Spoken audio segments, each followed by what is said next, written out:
In this video, I want to talk about a couple of integration topics you learned in Calc 1 and just kind of review them, and it gives us a chance to talk about a couple of big ideas.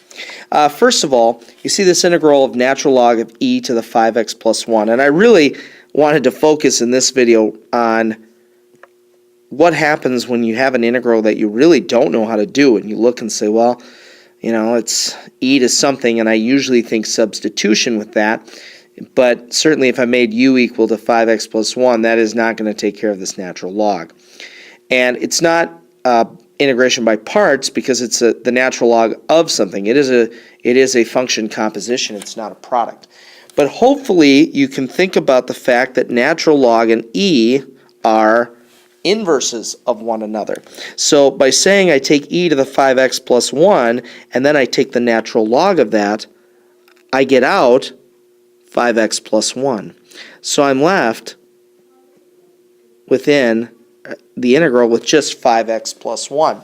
Now, this is one of those things to look for that we don't often talk about, that sometimes some algebra can be done within the integral that makes the integral very easy, whether that be expanding. You know, it's raised to a power, expand the integral out, or something like this, where you can look at inverse functions and simplify it. So of course we raise the power and divide, we get 5 halves x squared plus x plus a constant, and we're done. Okay, this next integral gives us a chance to just review talking about definite integrals. Definite integrals are ones that have bounds, and an indefinite integral is one that doesn't, and indefinite means where our answer is simply the antiderivative. A definite integral means we'll plug in the bounds, get a numeric answer that represents the area under the curve. So, in this case, we find the antiderivative. It is 1/6 x to the 6th plus x cubed minus 1/2 x squared plus x. And we're evaluating at 2 and 1. Notice that on a definite integral, we do not need the constant. Okay, so now the first thing I would do is I would plug 2 into this, and I get 56 thirds. And type that in and verify it. And if I plug in 1, I get 5 thirds.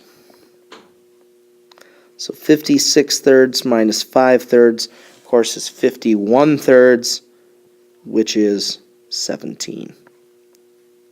Okay. So again, these two integrals just give us some ideas here of a definite and an indefinite. An indefinite has no bounds, so our answer is the antiderivative.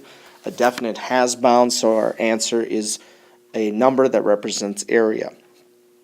All right, find the area under the function from 0 to 4. So we're going to integrate or estimate this integral. Well, we actually could find it using some geometry here. This is 2 units. We have a triangle that's 1 by 2, so this is 1 unit. We've got a trapezoid, it's 1.5. And we've got another trapezoid that's 1.5. So we add up all those areas, 1 plus 2 plus 1.5 plus 1.5, and we get 6 as the area. Now, average value. The average value, remember, is finding the average y value. It's another way of saying it's the y value that would create a box or rectangle that has the same base as the shape we've given, so 4 units and the same area. The way we calculate average value is 1 over b minus a times the integral from a to b of f of x dx. So we find the area, and then we multiply it by 1 over 4 minus 0. So in our case, we have 1 over 4 minus 0 times the integral, but we know that that area is 6. So 1/4 of 6 is 6/4, or 3 halves. Okay, so in this, just remember how to do average value. On a farm, an animal population is increasing at a rate which can be approximated by that function, where t is measured in years. How much will the population increase between the third and sixth year? Well, this is just a reminder from Calc 1 that the way we calculate how much is by integrating the rate. So we'd simply integrate g of t from 3 to 6. So just a reminder, an integral of the rate tells us how much. Okay, and you could do that on your calculator. I'm not going to do that one for you by hand, but just recall that as well from Calc 1.